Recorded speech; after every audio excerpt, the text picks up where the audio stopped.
The question is simple: did he make it? Did a man calling himself Dan Cooper, a man we now know as D.B. Cooper, survive his jump from a Boeing 727? He leaped into a freezing storm over the forests of southwest Washington. He had a bag with $200,000 strapped to him. He had a parachute. But he was wearing a business suit and loafers. It was the night before Thanksgiving, 1971. The FBI says no. They say he almost certainly died. They argue that the conditions were impossible, that no one, not even an expert skydiver, could have survived that jump. They closed the active investigation in 2016. For them, the case is cold. The man a ghost who likely hit the ground and became part of the forest. But lots of other people say yes. They believe he was smart, he was calm, he planned everything. He knew exactly what he was doing. They think he pulled it off. He became a folk hero. The guy who beat the system and vanished. The mystery is why we still talk about him. The lack of an answer is the answer to why we care. So let's look at it. The arguments for his death and the arguments for his survival. The case for his death is strong. It's the logical one. It's based on facts and physics. Start with the jump itself. It was pitch black. The plane was flying at about 10,000 feet. The wind outside was brutal, maybe 170 miles per hour. The temperature was well below zero with wind chill. He wasn't dressed for it. A suit and a thin raincoat offer no protection from that kind of cold. Hypothermia could start in minutes. Disorientation would be almost instant. He jumped into a raging thunderstorm. The pilots were flying a route they weren't used to, trying to stay over a specific federal airway, but the weather was chaotic. The clouds were thick. Cooper wouldn't have been able to see the ground. He wouldn't have known where he was. He was jumping blind into a nightmare. Then there's the terrain. The area below was not a flat, open field. It was the opposite. Dense, rugged wilderness. Douglas firs that are hundreds of feet tall. Steep ravines, rocky cliffs, and fast-moving rivers. It's hard country to walk through in broad daylight with proper hiking gear. In the dark, in a storm, after a violent parachute landing, it would be a death trap. A broken leg would be a death sentence. Even if he landed without injury, he would be soaked, freezing, and lost. The chances of him walking out of that forest alive were close to zero. And what about his equipment? The FBI gave him 4 parachutes, 2 main parachutes and 2 reserve chutes. He chose one of each. Interestingly, one of the reserve chutes they gave him was a training model. It had been sewn shut for classroom demonstrations. It was useless. Cooper did not take that one. He took the functional reserve chute. This point is often used by people who think he survived. They say it proves he knew what he was looking for, but it could have been luck. 50-50 guess. He also jumped with the money bag, 21 pounds of cash. It's debated how he carried it. Maybe strapped to his body, maybe in a bag. Either way, it would have been incredibly awkward. It would have thrown off his balance and made a clean landing nearly impossible. Imagine trying to control your fall in a storm with a heavy, flapping bag tied to you. The search was one of the most extensive in U.S. history. For months, soldiers, FBI agents, and local police scoured the woods. They searched on foot. They searched from helicopters. They found nothing. No body. No parachute. No briefcase. No shred of his suit. The forest is good at hiding things, but the complete absence of any trace is significant. To the FBI, this suggested the search area might have been slightly wrong, but that he was out there somewhere, his remains scattered by animals and time. The strongest piece of evidence for his death came 9 years later, in 1980. A young boy named Brian Ingram was on a family vacation digging a fire pit on a sandbar on the Columbia River. The spot was called Tennabar. His hands brushed against something in the... It was 3 bundles of rotting cash. The bills were decomposed, but the serial numbers were readable. The FBI confirmed it. It was Cooper's money. About $5,800 of it. So how did it get there? Tennabar was miles downstream from the probable jump zone. The official theory, supported by scientific analysis, is that the money washed down one of the rivers that feed into the Columbia, like the Washougal River. Over years, it tumbled along the riverbed, eventually being deposited on that sandbar during high water. For the money to have traveled that way, it couldn't have been in a protective bag. It had to be loose. This suggests that Cooper lost the money during the jump, or that he died on impact and the bag broke open, spilling its contents into the wilderness to be washed away by the elements. If he lost the money, his whole reason for the jump was gone. If he died, well, then he died. The money at Tennabar is a ghostly echo of a failed crime. It points to a man who perished in the woods, his treasure scattered by the river. That's a logical, evidence-based argument. Cooper is long dead. But what if that's not the whole story? What if there is another way to look at the same facts? The case for his survival is built on the man himself. His calm, his planning, and his knowledge. This was not a desperate, crazy man. Every witness on the plane described him as quiet, polite, and methodical. He ordered a bourbon and soda while the plane was on the ground in Seattle. He paid for it. When he passed the note to the flight attendant, he did it discreetly. He wasn't aggressive, he was in control. He showed her a glimpse of what looked like a bomb in his briefcase, but he never brandished it. He wasn't looking for attention. He was looking for a result. His demands were very specific. He wanted $200,000 in unmarked $20 bills. He wanted 2 back parachutes and 2 front parachutes. He specified the plane shouldn't be refueled with the high-speed single-point system, but with a standard fuel truck, which would take longer and allow more time on the ground. Most importantly, he knew about the capabilities of the Boeing 727. He demanded the plane fly towards Mexico City, but at a low altitude, under 10,000 feet. He wanted the wing flaps locked at 15 degrees, which would slow the plane down to about 200 miles per hour. And he knew about the aft air stair, a unique feature of the 727 that could be lowered in mid-flight. This was not common knowledge in 1971. This level of detail suggests someone with an aviation background. Maybe he was a pilot, or a mechanic, or a former paratrooper, someone who knew the risks and how to minimize them. He wasn't just some guy who decided to hijack a plane on a whim. He had a plan. And what about his choice of parachute? He left his own training chute behind. Was it a lucky guess, or did he inspect them? Did he feel the ripcord housing and know something was wrong? If he had experience, he might have noticed the difference. This small detail could be a huge clue. It could mean he was not an amateur. The location of the jump wasn't random either. He directed the pilots along a specific airway. Maybe he knew that area. Maybe he had a spot picked out. It's possible he had a car stash somewhere, or even an accomplice waiting for him.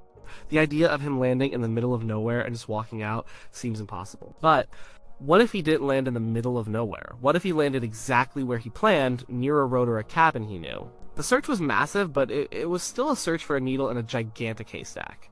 If he was even a few miles off from their projected jump zone, they would have missed him completely.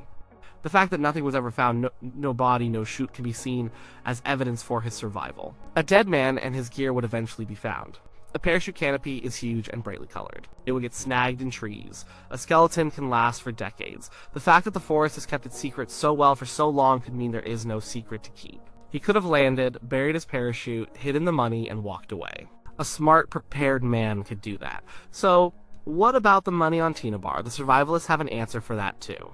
They argue that the bills were not tumbled and washed down a river for 9 years. Expert analysis showed that the staples on the bundles were intact, and the rubber bands had not disintegrated in the way you'd expect. The bills were stuck together in layers, suggesting they were buried in the sand, not washed ashore. One theory is that Cooper buried the money there himself. Maybe he landed nearby, realized he couldn't carry all of it, and buried a portion to retrieve later. Or perhaps he lost a single bundle during the jump, and that's what was found, while he got away with the rest. It's not a perfect theory, but it shows how the same piece of evidence can be bent to fit 2 completely different narratives. If he survived, he was smart enough to disappear. He never spent the money in a way that would attract attention. The FBI had the serial numbers for every single bill. Not one of them ever turned up in circulation other than the ones found at Tina Bar. This could mean the money was lost or he died. Or it could mean he was patient. He could have spent it slowly in small amounts or in another country, or he might have simply lived a quiet life, content with having pulled off the impossible. The money might not have even been the main goal. For some, the act itself was the reward. Over the years, the case has attracted countless suspects. The FBI has investigated over 1,000 people. Most were quickly dismissed, but a few have stuck. Their stories adding more layers to the Cooper legend. One of the most famous was Richard McCoy Jr. Just 5 months after the Cooper hijacking, McCoy pulled off an almost identical crime. He hijacked a Boeing 727, demanded a huge ransom, and parachuted out the back. These similarities were uncanny. The FBI caught McCoy a few days later. He was a Vietnam veteran, a former Green Beret, and an experienced skydiver. He seemed like the perfect fit, but there were problems. McCoy didn't match the physical description given by the flight attendants from Cooper's flight. He also had a solid alibi. He was at home with his family in Utah having Thanksgiving dinner the night Cooper jumped. The FBI officially ruled him out, but some investigators always believed he was the guy, perhaps with an accomplice who helped him with his alibi. Then there was Dwayne Weber. In 1995, as he was dying, he told his wife, "I'm Dan Cooper." After he died, she started connecting the dots. He had a criminal past. He looked a bit like the composite sketch. He had a bad knee injury around the time of the hijacking, which he claimed came from a jump. It was a compelling story, a deathbed confession, but when the FBI compared Weber's DNA to the partial DNA profile they had managed to lift from the clip-on tie Cooper left on the plane, it was not a match. The tie is the one piece of physical evidence Cooper left behind, a simple, black JCPenney clip-on. For decades, it was just a tie. But in the 2000s, with new technology, citizen scientists were able to analyze it. They found microscopic particles of rare earth elements like cerium and strontium sulfide. These were not common materials. They were used in very specific industrial applications, like at cathode ray tube manufacturing plants for old televisions, or in advanced aerospace work. This pointed to the possibility that Cooper was not just a paratrooper, but maybe an engineer or a manager at a high-tech company. It narrowed the field of suspects, but also made the mystery deeper. Who was this quiet man who worked at a sophisticated plant by day and hijacked planes by night? A man named Kenny Christensen fit some of this profile. He was a former Army paratrooper. He worked for Northwest Orient Airlines, the same airline Cooper hijacked, as a mechanic and later a purser. He lived in the Seattle area. His brother was convinced he was Cooper. After Kenny died, his brother claimed Kenny had made a deathbed confession of sorts, though it was vague. Kenny had also bought a house with cash shortly after the hijacking, but the FBI looked into him and didn't see enough evidence to pursue it. His physical description didn't quite match, and there was no hard proof linking him to the crime. More recently, the spotlight fell on Robert Rackstraw. He was a Vietnam veteran with extensive parachute and explosives training. He had a criminal record and a history of telling tall tales. A team of private investigators led by author Tom Colbert spent years building a case against him. They pointed to coded letters they claimed Rackstraw sent to newspapers taunting the authorities. Rackstraw himself was coy. He never admitted to being Cooper, but he never fully denied it either, seeming to enjoy the attention. The FBI had investigated Rackstraw back in the 1970s and cleared him. They said he didn't match the physical descriptions. The DNA from the tie did not match Rackstraw either. He died in 2019, taking any secrets he might have had with him. So you have two paths, the path of logic and the path of legend. The path of logic leads to a cold, lonely death in the woods. A man in a suit, unprepared for the reality of his own plan. A man who miscalculated the weather, the terrain, the sheer violence of jumping from a plane. His plan was clever in the cabin, but foolish in the sky. He died, and the forest swallowed him whole. The money at Tina Bar is his tombstone. It's a sad, pathetic end to a bold crime.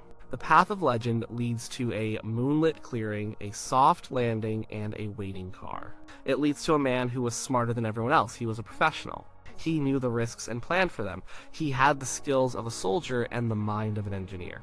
He landed safely, buried his gear, and melted back into society. He might have been your neighbor. The quiet guy at the end of the bar. He lived a long life, always smiling to himself about the one time he did something truly audacious and got away with it. The money was secondary. The real prize was the freedom, the act of disappearing. The truth is, we will probably never know. That's the core of the story's appeal. It's a perfect mystery because it has no solution. Every piece of evidence can be interpreted in at least two ways. The lack of a body means he died and was never found, or it means he survived and was never caught. The money on the riverbank means his plan failed catastrophically, or it means he made a small mistake in an otherwise perfect getaway. His detailed knowledge of the plane means he was an expert who could survive, or it means he was an amateur who knew just enough to get himself killed. The FBI has moved on. The case files are now open to the public, a collection of 50 years of dead ends and false leads. The agents who worked the case are retired or gone. The witnesses are old. The plane he hijacked was eventually scrapped. The physical trail is cold. All that's left is the story. So, did D.B. Cooper survive the jump? The head says no. The evidence, the weather, the odds, they all point to his death. It's the most rational conclusion. He was a man, not a myth, and men are subject to gravity and the cold. He made a fatal mistake and paid the price. But the heart says maybe. The heart is drawn to the idea of the little guy winning. The idea that someone can plan something so daring, execute it so calmly, and then just vanish. It's a fantasy of escape. In a world full of rules and surveillance, the thought of someone just stepping out of a plane and into a new life is powerful. He represents a kind of freedom that doesn't really exist anymore. Maybe the best answer is that he exists in a state of uncertainty. He is both dead and alive. He is the ghost in the Washington woods and the old man living quietly in some forgotten town. He is a failure and a success. He is a common criminal and a folk hero. The story survives because the question cannot be definitively answered, and we are left, more than 50 years later, looking up at a stormy sky and wondering,